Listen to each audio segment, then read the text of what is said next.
this is turning it around the other way, and this is the Permian. And I put a line in there, and I called it the Lovelock line. That's my words. But Jim Lovelock was studying the Gaia hypothesis, back in the 80s with a microbiologist named Lynn Margulis, and they were trying to figure out how the whole system worked and how maybe Earth's life system must regulate the climate. And Lovelock was concerned, being an astrophysicist of sorts. He says, well, the sun's getting warmer all the time. How in the world does life do that? And he thought, well, maybe the CO2 levels have to be going down over time. And that could be a problem because eventually you have to get to zero. 50 million years ago, at the beginning of the Eocene, the CO2 levels reached about 800 to 1,000, and the oceans went anoxic. Actually, we're burping out huge amounts of hydrogen sulfide. So that's why this is the new information. This is we thought, well, CO2 levels wouldn't kill land animals at high levels, but hydrogen sulfide would. And if the ocean goes anoxic, then we're kind of cooking. Well, this kind of goes out of scale here, but it says we're trying to go up to, if we do the coal thing, we can go up to 1,000 within a century or two. Do we want to do that experiment? And so that the next one. So I thought, well, what do we want? The holistic management, the first thing they ask you is, what do you want? Because you can't really get anywhere unless you have a goal. And so here's the goal we've been working on the last number of years. I'll use my grazing suit here. Is how do we get from to 800, up near 800? And again, 50 million years ago, that was exactly what we got. And if we go, by 2050, let's say we'd have to be over 500. But now there's a lot of people now saying, well, let's use technology and let's bend this curve. Let's work really hard and reduce our carbon footprint by 50% or 80%. And if we work real hard, maybe we can stop it at 450. Maybe that'll be the high point. And then, maybe it'll decline a little bit after that. The interesting thing is the last time it was that high was in the Pliocene, 2 million years ago. And it actually never reached higher than 425. And we had an 80-foot rise in sea level, which is 10 feet above the top of the Green Monster. We talk about Jason's Bay. It would be quite a different world. I always thought this was what climate people were talking about, was we'd have to move because the ocean would get higher. But then I realized, no, it's not what it's about at all. It's about we don't want to go to an anoxic ocean. We want the ocean to breathe and be healthy. And so that conclusion came to Jim Henson not too long ago. He finally spoke out in Lexington, and it was exciting to be there.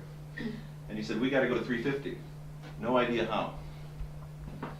So, and then what we want to do today is we want to say, well, Alan Savory's got this idea that we could go to whatever we want to choose, but we have to use a new set of tools.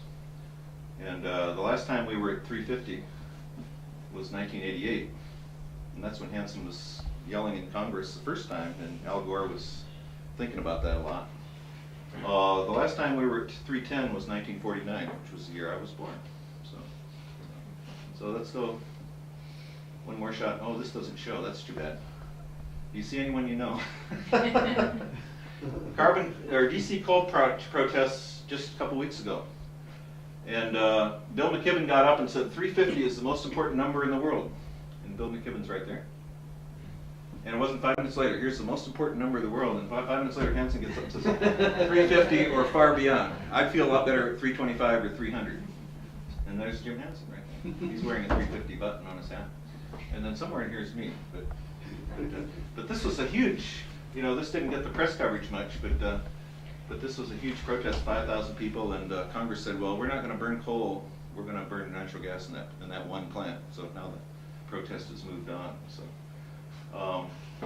So how much do we have to get out if we want to go back to 310? And there's 800 billion tons of carbon in the atmosphere. One question? Yeah. Has Hansen picked up on the ocean anoxia thing? We have that. 350 without even thinking about it. Oh no, he says we have to get to 3. Ice sheets. He's talking about, he's still talking about ice sheets, yeah. Yeah, that's interesting, and I had a chance to actually ask that question, so it's quite cool. So anyway, so here's, how do we get to 389, or from 389 to get back to 310? And so we make this calculation here, 80 parts per million. It's actually very close to 2 gigatons carbon in every part per million in the atmosphere of CO2. So that's an easy calculation to do. This is 160 gigatons of carbon. Some people measure CO2 savings and they'll calculate it as CO2. Well, that number's 3.5 times bigger because the molecular weight includes the oxygen. All the calculations I'm doing are in carbon because I'm putting it down in the ground, is what I hope to do anyway. So where could it go? And here's, this isn't a real good picture, but you can see the continents here, and these are one estimation of where the grasslands are. And if you look in the North America, if you go past the 100th meridian, it doesn't say those are grasslands. And if you go to the Karoo in Africa, it doesn't say those are grasslands. And it says Turkey, and a lot of places along the Mediterranean, you know, there's no mention of that. And Australia is about half considered grasslands. But if you go to the next slide, you notice western United States once was grasslands. And you go to the Karoo here, that was a huge grassland with antelope, a lot of antelope out in Nevada at one time. Look at Australia, that there's billions of acres of degraded land that are largely desert now, that used to be grasslands. So what happened? So we're saying, let's get 10 billion tons of carbon out of the air every year. And if we could do 1 ton per acre a year on 12 billion acres, where can we find these 12 billion acres? And so that's an estimate to try. You know, there's at least 1 billion acres out here, and there's another billion here. There's probably 3 billion in Africa and 5 billion in Asia. So we're getting close to that. Yeah. I would guess that the carbon density in those grasslands in the different areas would be quite different. Like, well, what I'm saying, I'm saying that 1 ton per acre per year is minimal. That it could be much higher than that. So we're just saying, well, it's just, you know, for ballpark and playing around with it. okay. And a lot of the research hasn't been done. What we're trying to do is say, how do we do this? How do we do this research and get this on the road here? So next. Excuse me. Yeah. On that last chart, what were the green areas? They're potential areas for grassland, or Yeah, they're absolutely. areas where... This on this chart was saying these are grasslands or were grasslands at one time. They may not be now. You see. Does that mean that you can turn them back into grass? That's what we're saying. That's what we're saying. Yes. Okay. This is a United States postal stamp sheet. There were 10 stamps on this page, and it was showing the prairie. And this is, we're not getting the brightness that, Yeah, I know. But you notice who's in the front here? Hey, who's in the front here and playing the front role is prairie dogs. And then you've got buffalo and antelope, and you've got all the badgers and whatever. But I want you to notice too is all this moisture in the air. And the goal of the prairie is to hold that moisture. You don't want to let that moisture go downstream. Yeah, that is better. Okay. And so that's what a lot of this is going to be about. How do we hold water? So next.